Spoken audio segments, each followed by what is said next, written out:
Chad omuntu me shenti ya chef five efe but it's nothing extraordinary. We don't have to celebrate and talk about some spirit. No, the tougher matches are ahead of us. Hello guys, welcome back to another edition of the Black Star series live here on SportsCornerGH. My name is Adam. Today is Sunday and happy Sunday to you all. Before we jump into it, I want to say a very big thank you to all those who corrected me in my previous video. To err is human, we all make mistakes. I did not know the video was cropped. And I also did not watch the last end of the game where the captain's handband was exchanged, was passed on. But then my argument still stands. Alexander Jipu shouldn't have passed on the captain's handband to Kudus. You all remember the last time what happened. So guys, that is my opinion, but then you can also have your opinion. But then I stand by my opinion saying that Alexander Jiku shouldn't have passed it on. But then thank you for correcting me when it comes to what happened on the grounds. Now let's jump into it and talk about today's video. There is a new prophecy on ground when it comes to World Cup qualification for the Black Stars. You're also going to take a look at what Coach Christopher Nimley had to say concerning the goalkeeper choice for our next game against Madagascar.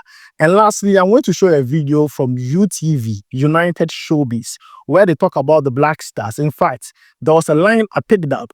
Now, one lady says that the Black Star win against Chad was nothing extraordinary.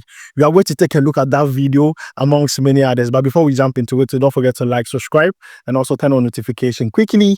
Let's jump into it. Now, let's begin with UTV, United Showbiz, and what they had to say about the Black Stars. Guys, let's check it out together. I know, boys, and so I wild say co US and Canada. See, US and the Echo. Maybe I'm a tino. Say, I'm for Central, baby. So, I'm sure I go, but USA. Soon be Ankataya. Team near Omuko boy and Empress. To me, I'm sure Mukrank. I'm saying Black Stars. I was here dissolving. So. Yes, because that team when any Chadabo match I won't share no. It's not a team. I can give you a list of teams and each Chadabo match. Hold on, darling. Any team.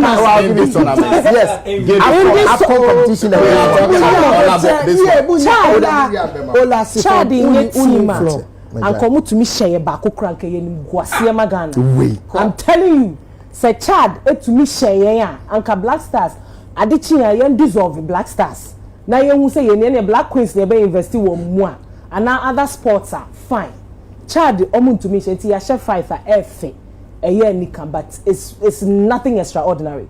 We don't have to celebrate and talk about some spirit. No, the tougher matches are ahead of us. So guys, you have heard from Clemento Suarez, who was there at the United Showbiz on UTV, and also MC Ayew. She was the one who spoke about the Black Stars winning against Chad, saying that it's nothing extraordinary. Even Chad, if they had scored one goal against us, everyone would have complained. The real test is against Madagascar. And I agree with her 100%. You see, that's the reality on grounds.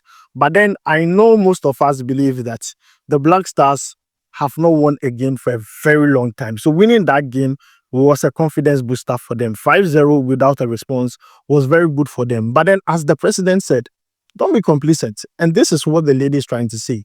As much as we're able to beat Chad 5-0, it shouldn't mean that the Black Stars are back.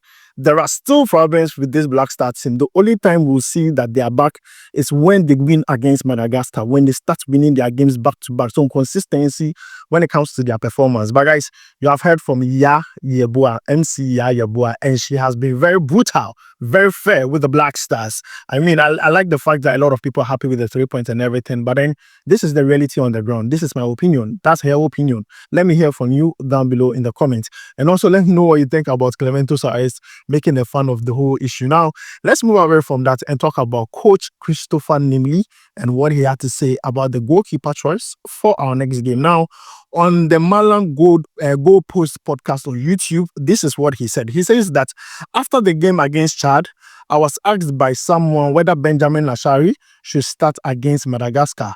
I initially said, why not? However, I firmly believe that he shouldn't start. Then he added that given his experience, I think Zigi should get the nod. But if he starts and we get beat, fans won't be happy, especially since Asare has a strong following. This is coming from Coach Christopher Nimley, and this is my opinion on this. Benjamin Asare had a very good debut with the Black Stars against Chad.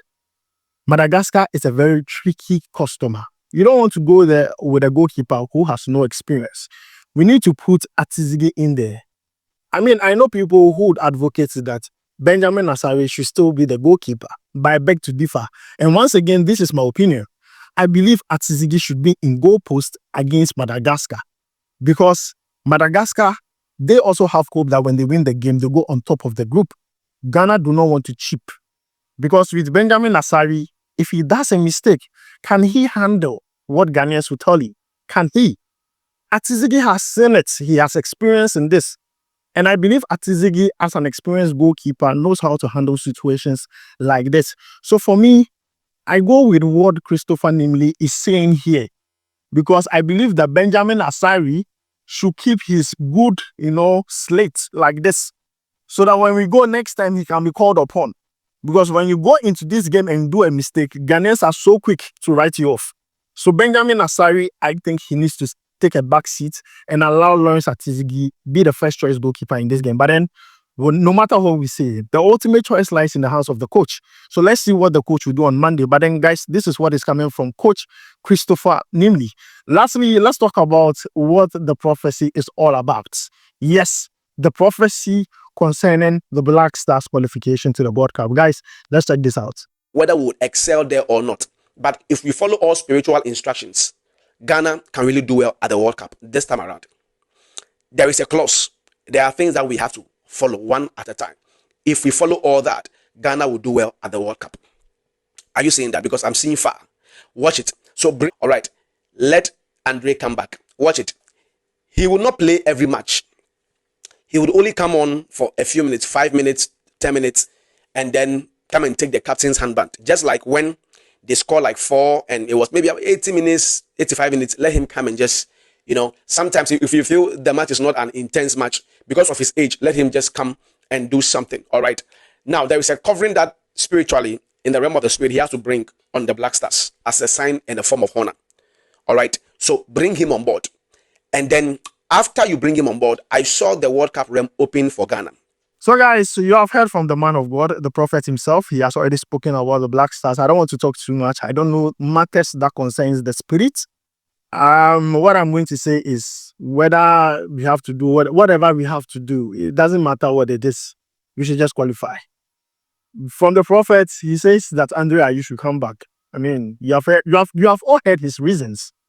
For me, I just believe that we have to do whatever we have to make sure we qualify. Before Ghana played against Chad, there were people on the pitch praying. There was an online service on the pitch before the Black Stars played against Chad. We won by 5-0.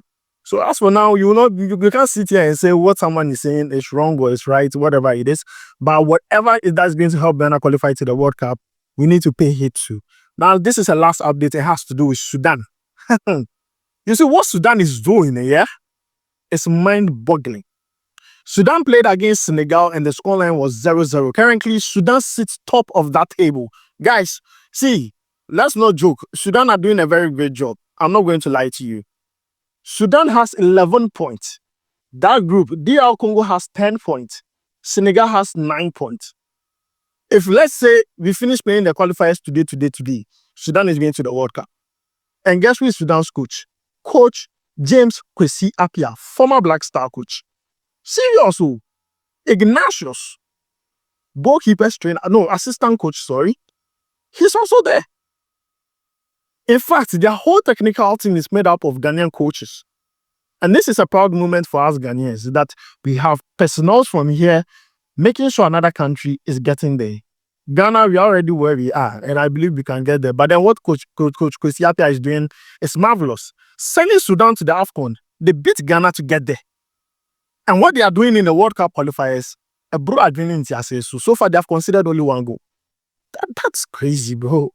See, Kwesi Appiah, Charlie, they do wonders. I don't know where you go take, but then, bro, Kwesi Appiah is doing some crazy wonders with Sudan. Look at the table, bro. Look at the table. Nah, I can't believe it. I see there will be a shocker if Senegal does not make it to the World Cup. Shocker that Sudan makes it out of this group. Wow. So guys, this is where I'm going to end it. It's a blue margin in Chassis. But then, guys, this is where I'm going to end it. My name is Adam. I'll make sure to see you in the next one. Tally, you go vibe.